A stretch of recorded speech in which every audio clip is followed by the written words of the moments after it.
This Week in East Brunswick, the town's own news and information program. We're proud to announce that with today's program, This Week in East Brunswick begins its 9th season, and we'll kick it off with highlights from the Memorial Day observance at the Municipal Complex. We have an update on the library's Nintendo game rentals, and you'll meet the boys who were instrumental in the library's decision to offer this new service. You'll also meet East Brunswick's own Giamarese, who was named one of 4 National Outstanding Young Farmers. Veterinarian Charles T. Skank describes symptoms and treatment of feline leukemia. All this and more tonight on This Week in East Brunswick. But first, here's a look at what's happening next week on Channel 8. Monday at 10 a.m., watch Look Great, Feel Great. At 10:30, we bring you stories from the library. Tuesday night at 7, we'll show Psychology in Action from Storer Cable. At 7:30, You and Your Money is a commentary on savings and loan institutions. Then at 8:30, there's a special presentation of the Young Musicians Concert. Wednesday at 7:30 p.m., Spotlight on Education focuses on critical thinking skills in science education. At 8 p.m. on the 1-hour 8 special, country rock star Sammy Hall talks about drug and alcohol abuse. This Week in East Brunswick returns Thursday at 7 and 8. Watch Let's Talk Health at 7:30 to find out about ozone pollution and other threats to your respiratory health. Check the Channel 8 program guide for recasts of the week's shows. The Memorial Day ceremony at the Civic Center was an emotional event for local veterans who remembered the nation's war dead with a gun salute and wreath-laying in Volunteer Park. Civic groups, including Boys and Girl Scout troops, participated in the observance. Mayor Sinagra spoke and called for reviving the traditional parade in East Brunswick. Members of the East Brunswick High School Band played a medley of patriotic songs, and after the ceremony, the township provided a picnic lunch for the public along the shore of the municipal pond. Young and old alike enjoyed continuous entertainment from the Molasses Hill Band and children's mime Janet Berkowitz.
Hi, my name is Cynthia Schachter. Welcome to the East Brunswick Senior Citizen Center. One of the nice things about this center that we try to always pursue is to give people an opportunity to do things that they've never been able to do in their working lives. And this year we started piano lessons. Behind me you will see our class led by Estelle Goldsmith. They practice with cardboard keyboards, and during the week when lessons are not being held, they practice on our piano, and some of them are fortunate enough to be able to practice on pianos at home, either in their own homes or their children's homes. These people are all newcomers to music, and they're having an absolutely wonderful time. They're growing and expanding their horizons and learning to do something that they've never done before. We're delighted to be able to have this opportunity, and we look forward to a concert very, very soon.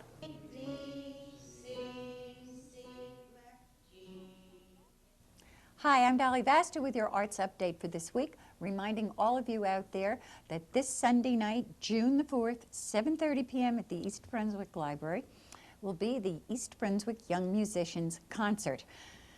It's the 5th annual concert, and the young people who will be performing are the winners of the Young Musicians auditions, which were held here April 18th. They are 11 of the finest of East Brunswick's young musicians, and we're very proud to be sponsoring this, the Arts Commission, along with East Brunswick Public Schools. So we're hoping that all of you come out and lend your support to these very fine young people. The admission is $3. That's this Sunday night, June 4th, 7:30 p.m. at the East Brunswick Library. Hope to see you. In the meantime, take care.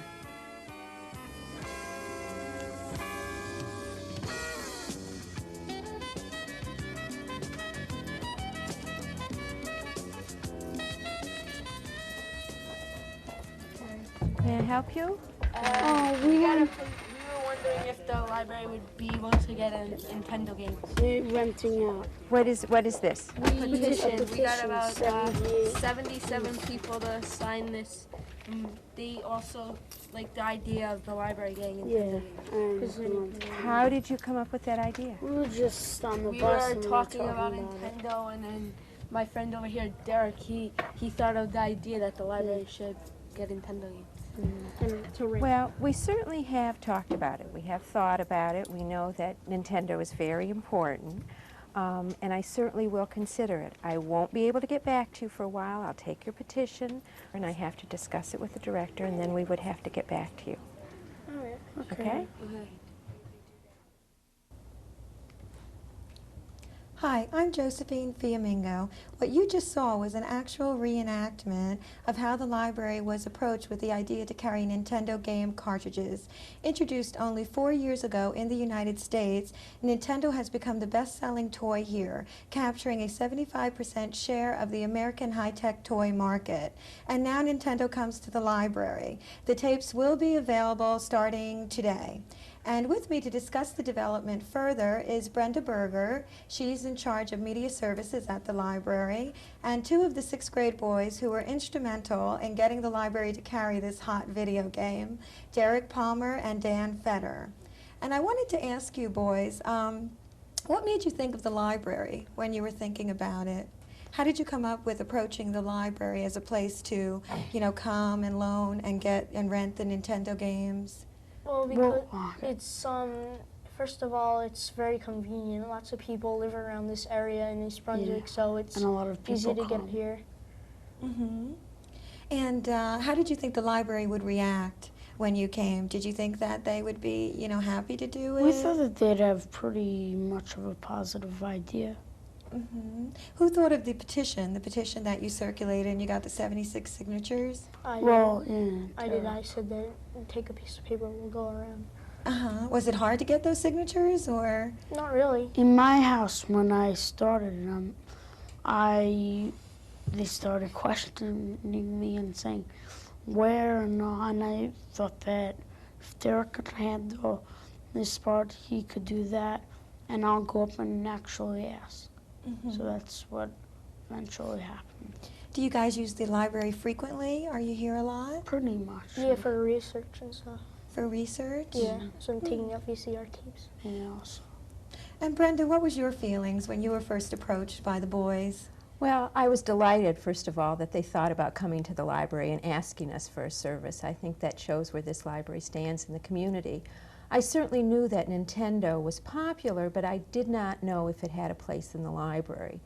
And the youngsters who came convinced me that they could not find this service elsewhere, that they could walk to the library, they'd like to be able to borrow the games from us, they'd like to try them out. So I told them at the time that I would take the idea to the director, and we would see, and I would get back to all of them, and indeed that is what happened. And how was the library? Were they receptive? Was the director receptive Oh, to the very idea? receptive, and very pleased again that these young people felt that they could come and ask us for a service. Can you tell me a little bit about the policies and rules and how the students helped with those? Well, the students were very aware of not only their own needs, but everyone else's needs. We decided that the games would rent for a week because one of the boys told me that he was not allowed to play during the week. And we decided when we went to select game titles, they looked not only at what they wanted to play, but they were aware of what would be available and enjoyed by adults and what would be enjoyed by younger children, so they were most helpful. This is a one-week rental. There is a $1.50 charge per tape, and the video games are one per card. Thank you, Brenda, Derek, Dan. So remember, Mom and Dad, if you can't find your sons and daughters, or if sons and daughters can't find Mom and Dad, check the library. Hi, I'm Amy Ehrenrich, and I just read a great book called Goodbye, Mr. Chips by James Hilton. The book opens in 1933 with a retired English schoolmaster reflecting upon his life. His name is Mr. Chipping, but he's fondly called Mr. Chips by all his students. Chip's reminiscences begin in 1870 at only 22 years of age, when he came to Brookfield, a respectable English boarding school for boys. Chips, a benevolent and kind man, was accepted as a teacher, but later on in his life became headmaster and eventually housemaster. Throughout his career, he was loved by all his students. Chip's recollections are varied, some fond and light, yet others sad. He has fond thoughts of his bubbly wife, Kathy, but she is also linked to sorrowful memories. Chip sadly remembers how she and her newborn baby passed away in childbirth. Goodbye, Mr. Chips is a warm, humorous story about a British schoolmaster who shaped many generations of boys' lives. Pick up Goodbye, Mr. Chips by James Hilton at the library today. How do you do? I'm Mike Mansfield, East Brunswick Animal Control.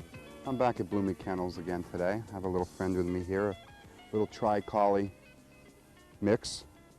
It's up for adoption at the shelter. I wanted to tell you that the warm season's coming in. If you're going to go for a trip, do not leave your dogs in the car. When the temperature's 70 outside, you close all the windows in your car and leave the dogs inside. Temperature goes well over 100. Even if you crack the windows open, it goes well over 100. And when the temperature's 90, if you open all the windows in the car wide open and leave the dog, temperature still sits 120. Dogs don't sweat like we do. They have to lick water with their tongues, and it has to be cool water or their bodies won't cool down.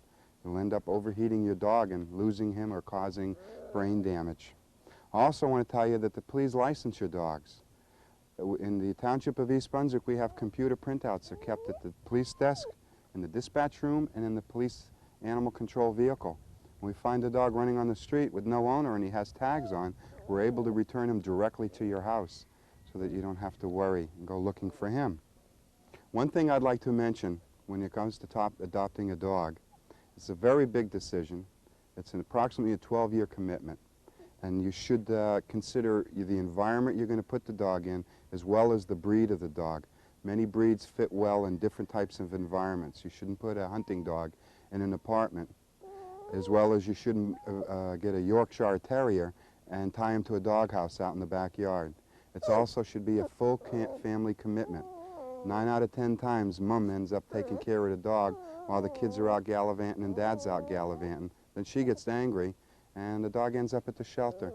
So before you adopt a pet, please don't do it on emotion. Please adopt it because the whole family's decided that they want a new member in the family. Then give them all the love and health and care that you can. Thank you very much. Please take care of your pets and don't let them run loose. Show respect for your neighbors.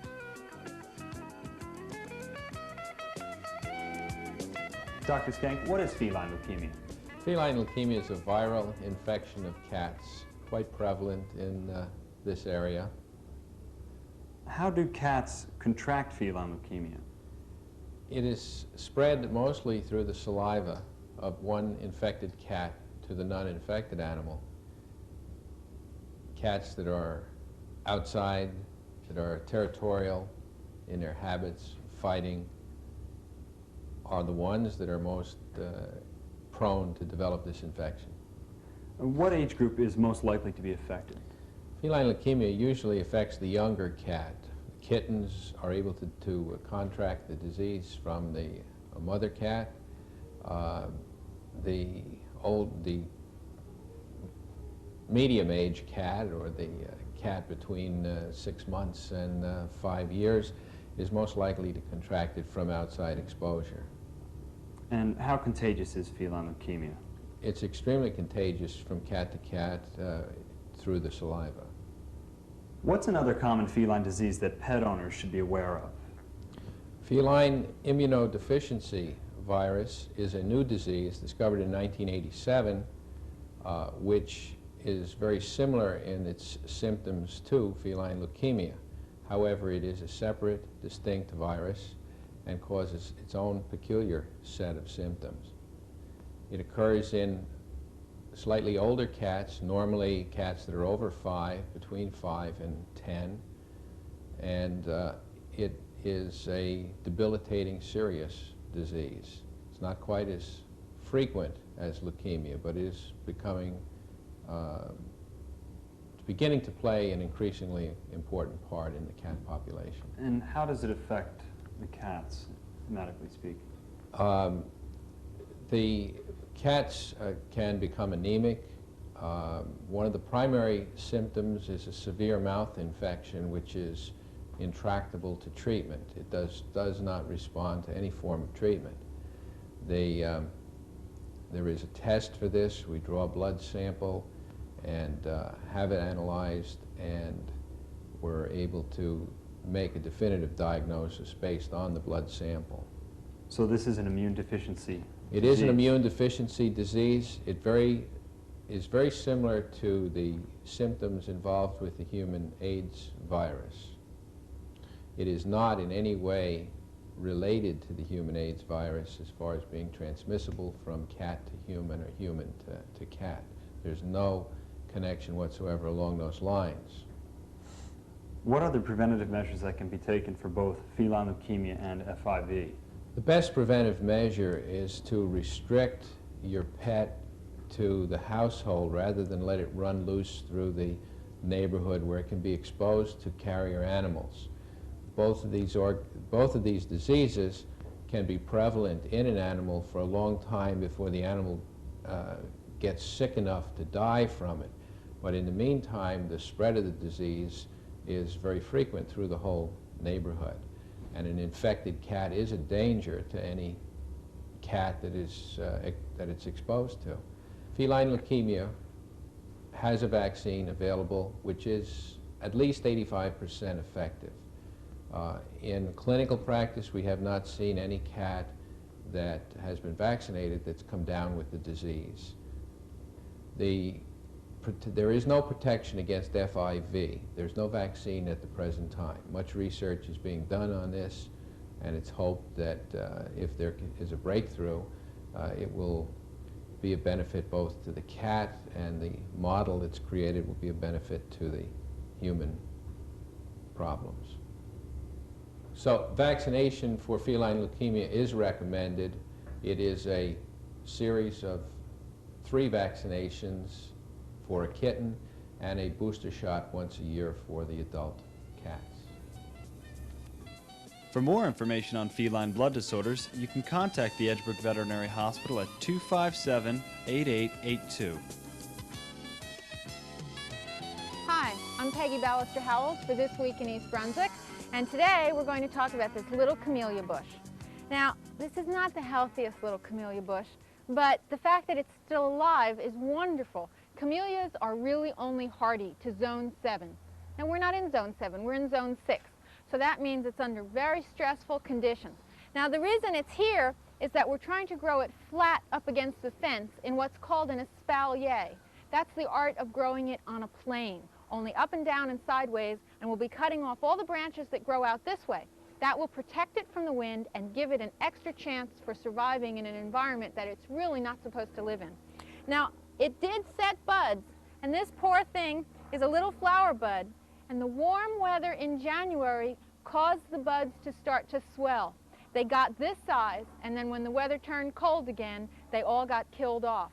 Maybe if we have a more expected kind of a winter, next year we may get some flowers. Now you can see that this is attempted to be grown in sort of a fan-like shape. There's some of this that should be pruned off a little bit. This one's doing okay. But we're going to shape this and attach it to the fence so that it grows all sprayed out. Now you can see right here is a little branch right here that's growing out this way that's in the wrong plane. So we're going to have to remove that one very carefully so you don't injure the main branch. And then there's another one that's growing right here that we also don't want that one there, so we'll take that out. Here's another poor little flower bud that didn't make it. We'll prune that off too. And this one, growing out the back, would be growing right into the fence. You can see it's growing in the wrong direction. That one comes off too. Okay, now we have all the branches removed that would be growing the wrong way. We're going to take a little bit of string.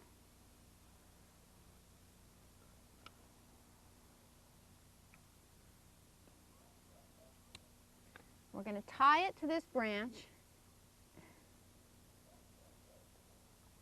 How's that? That looks like it's in a nice shape. We'll tie it on here, not too tight because you don't want to strangle the branch. And then we're going to use some thumbtacks to attach it to the wooden fence. So we'll take this and we'll tie it in a little knot. And we'll try and shape it nicely. Like, I guess we want this one here, and this one will go up. This will be the fourth one and the fifth one for some balance. We'll push this one in right there. Tie it to the thumbtack so it stays. And eventually, as it gets woodier, it will stay in that position and we won't have to tie it all the way up. So we'll do one more.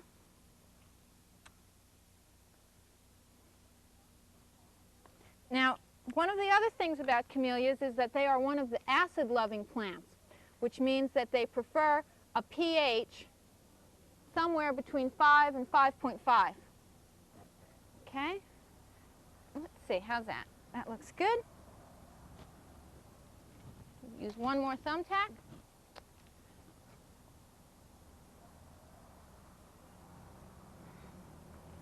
Tie it on tightly. That should hold. That looks pretty good. Okay, now the soil here has been previously grown for vegetables, so over the years has had a fair amount of lime in it. What I'm using to try and compensate for that is a mulch that I got from the cranberry bogs. Cranberries are very acidic plants, and we're using this cranberry mulch around the base to keep the soil from being too alkaline for the health of this plant.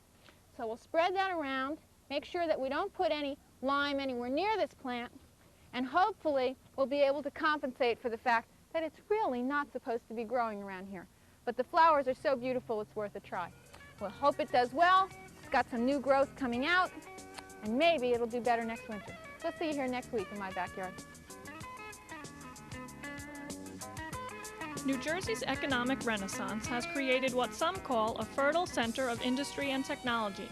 New Jersey entrepreneurs open businesses at twice the rate of the rest of the country, and the state is also #1 in starting new homes.